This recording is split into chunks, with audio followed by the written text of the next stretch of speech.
Qui dit rupture amoureuse dit nécessairement réflexion sur les motifs de cette dernière. On en tire des conclusions qui doivent être des pistes à notre changement personnel, mais cette réflexion a un impact global sur la reconquête amoureuse. Lequel? On en parle maintenant. On évoque donc l'effet Eureka et ça commence juste après le générique.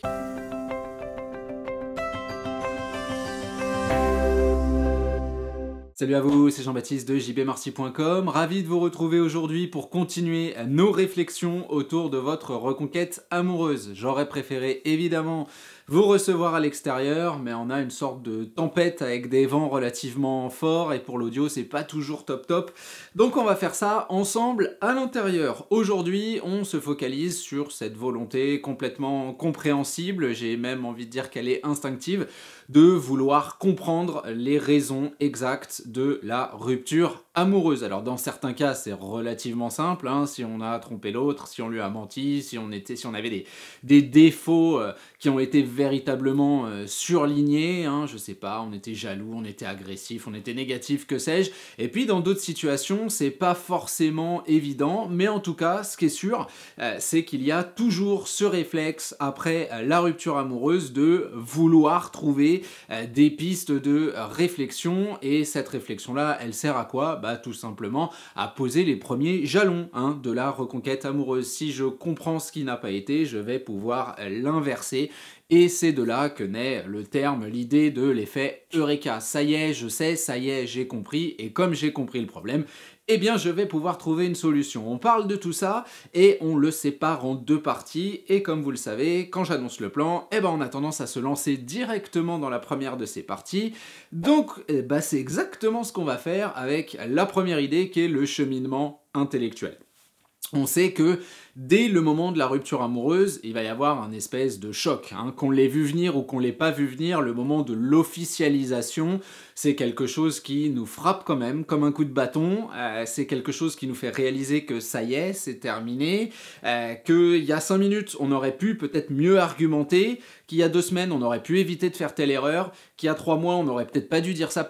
Vous voyez un peu le système où on va être plongé dans le passé et où tout ce que va nous dire l'ex au moment de cette rupture, ou juste après, puisqu'il y a souvent de grandes discussions également après la rupture, qui n'a pas essayé de gratter un rendez-vous pour se retrouver dans un bar chez l'un ou chez l'autre pour essayer un petit peu d'aplanir les choses, cette fameuse discussion qu'on estime que l'autre nous doit, ce qui est tout à fait là aussi compréhensible, et tous les mots, toutes les idées qui vont être prononcées dans ce cadre-là vont peser extrêmement lourd dans votre désir de reconstruction. C'est un petit peu normal, comme on le disait, au moment de la séparation, vous analysez vos propres erreurs. On va pas se mentir, on a quand même vachement plus tendance à les admettre, les reconnaître, les prendre sur soi après la rupture qu'avant, voilà, parce qu'aujourd'hui, on a eu la punition, et quand on a eu la punition, on veut sortir du coin, on veut pas les recopier les 500 lignes, on veut pas les 3 heures de colle. Donc forcément, c'est là qu'on va se dire, d'accord, j'ai peut-être fait une erreur, mais j'ai des circonstances atténuantes. On comprend assez rapidement que mes circonstances atténuantes, la personne qui est face à moi, voilà, ça change pas grand-chose quand je lui annonce. Donc qu'est-ce qu'il me reste comme solution? Il me reste le fait de prendre ce qui m'a été dit et de l'inverser, de travailler sur mes erreurs, de tenter de les expliquer, ça comme je vous le disais, on a vu que ça marche moyennement, mais de tenter de mieux les comprendre pour adopter des comportements qui soient aux antipodes de ce qu'on nous reproche. Donc on comprend finalement assez rapidement l'idée de contraste, la nécessité de changer, parce que on a des idées qui passent en boucle dans notre tête, on a des phrases dures qui sont toujours présentes, dont on se souvient, qui sont là comme des piqûres. Je sais que je parle à des gens au quotidien qui, et ça arrive, me répètent parfois 4, 10, 15, 20 fois la même phrase, que ce soit dans des mails ou que ce soit directement lors d'échanges, parce que ce que leur a dit leur ex, ça c'est la preuve que ça va être extrêmement difficile, et c'est aussi la chose qu'ils aimeraient le plus changer. faut quand même pas oublier que les mots qui vous ont été donnés, partagés, un mot par définition c'est un limitateur de sens. Votre ex a essayé d'exprimer ces mots, M-A-U-X, avec des mots, M-O-T-S. Et là, on est dans quelque chose où on sait que la traduction littérale n'existe pas. Hein. Vous savez peut-être quand, ça c'est un phénomène que tout le monde a vu quand on étudie plusieurs langues en même temps, il y a parfois des expressions idiomatiques où il y a des termes qu'on ne peut pas traduire exactement dans d'autres langues. Hein. En suédois, il y a un mot qui s'appelle lagom, je le prononce à la française en plus, mais il n'y a pas de mot français qui définissent exactement ce terme-là. Donc qu'est-ce qu'on fait quand on veut traduire ce terme, cette idée? Ben, on essaye d'expliquer un petit peu, on essaye de tourner autour du pot parce qu'on peut pas mettre la fléchette dans le bullseye, hein, si vous voulez, très clairement. Et pour ceux qui voudraient savoir ce que ça veut dire parfait, exactement, ça veut dire ni trop peu, ni trop. Voilà, c'est cette limite de l'absolue perfection, et ça peut être pour le temps, ça peut être pour je sais pas, la température de l'eau, quand tu veux prendre ton bain ou quand tu veux te sauter dans la piscine, ça peut être pour la quantité de bouffe, tu sais, avant que t'en aies trop plein le bide, et puis juste après que t'aies bien mangé. Enfin voilà, c'est ce mot-là, il veut dire ça. Mais vous voyez, pour l'expliquer, on a une grosse difficulté. Là, on est dans le cadre où votre ex vous explique une séparation, vous explique que l'amour a disparu, s'est métamorphosé, qu'il y a des choses qui ne fonctionnent pas, etc., etc., etc., en sachant, en plus, que vous allez contre-argumenter. Donc il faut bien, j'entends hein, que les mots et les MOTS restent et que finalement on va se torturer avec ces termes-là. Et le problème, c'est l'impact hein, finalement de ces verbalisations. Pourquoi ? Parce que de notre côté, ça nous donne quoi? Ça nous donne donc cette réflexion qui se formule avec des promesses et avec des actions démonstratives. Hein, évidemment, on vous a dit, je sais pas moi, t'es trop jaloux.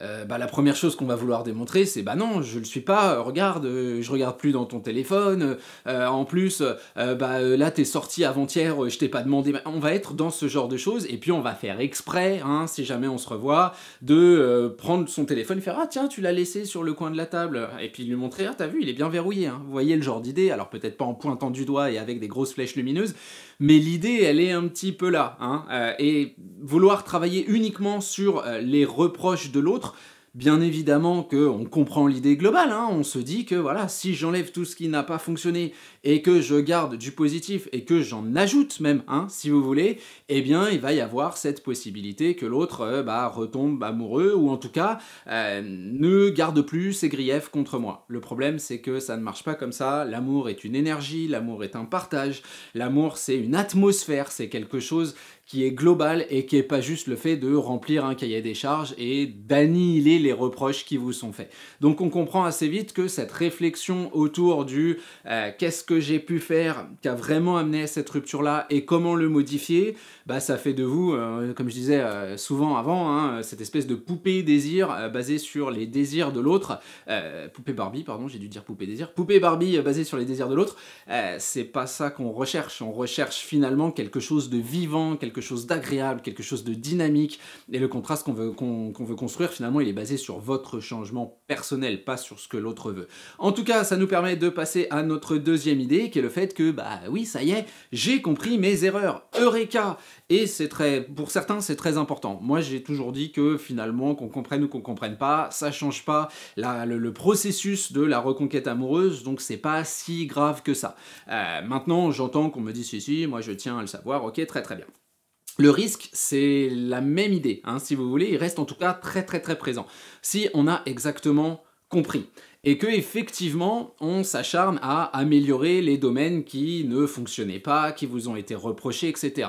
Outre cette démonstration qui peut être parfois intrusive, hein, parce qu'on va vraiment avoir envie de sonner l'autre, de lui montrer, etc., etc., il va y avoir un énorme décalage entre votre vision de la reconquête amoureuse et de la nouvelle réalité de votre situation. Là je m'améliore, là j'ai fait ci, là j'ai fait ça, j'avais trop de poids, on me reprochait d'avoir 10 kilos en trop, putain j'en ai perdu 15, on me disait que j'étais pas assez actif, je me suis trouvé 2 boulots, je fais 2 sports, je fais plein de trucs, c'est voilà, là elle va le voir, ça va la secouer, là ou le, hein, évidemment, ça va être un truc de ouf, etc. etc. Et on voit qu'il y a une espèce de décalage entre la décision de l'ex, encore une fois, qui a essayé de traduire avec des mots, qu'il y a une globalité qui ne fonctionne plus, et vous, votre idée excessivement matérielle, que dès que vous remplissez votre cahier des charges, il va y avoir un impact direct, et la personne face à vous va revenir avec un grand sourire. Ça crée quoi ça? Ça crée de l'impatience, ça crée de la tristesse, et finalement, ça crée de la pression, et la pression, ça donne du conflit. Donc on est dans cette idée que j'entends très souvent, hein, putain, mon ex voit pas mes changements. Si, il ou elle voit, mais pour lui, le changement en soi,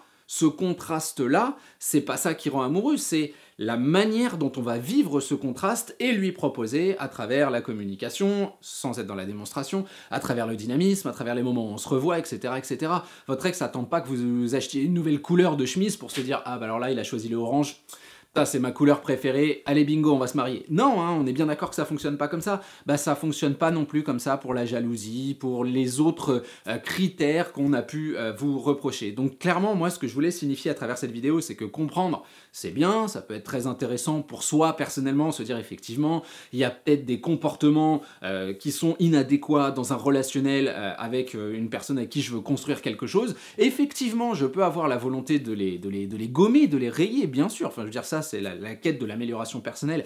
J'ai évidemment absolument rien contre ça, mais c'est pas ça qui va être un argument pour créer de l'amour. L'amour, c'est pas un truc intellectuel. Donc même si vous devenez la personne qui vous a exactement été décrite comme celle qu'on aurait voulu que vous soyez avant la rupture amoureuse, c'est pas ça le plus important. Soyez vous-même, faites les changements pour vous-même, et c'est surtout le dynamisme, la pêche, voilà, c'est encore une fois, je sais pas combien de fois je vais être amené à le répéter dans mes contenus, mais c'est très important, l'amour est une énergie, ce n'est pas une décision. Du coup, tout ce qui fait peser intellectuellement sur la décision de l'autre, c'est pas que ça sert à rien, mais c'est véritablement pas décisif. Voilà pour la vidéo d'aujourd'hui. Je me dépêche parce que je vois que ma carte mémoire de mon appareil est quasiment pleine.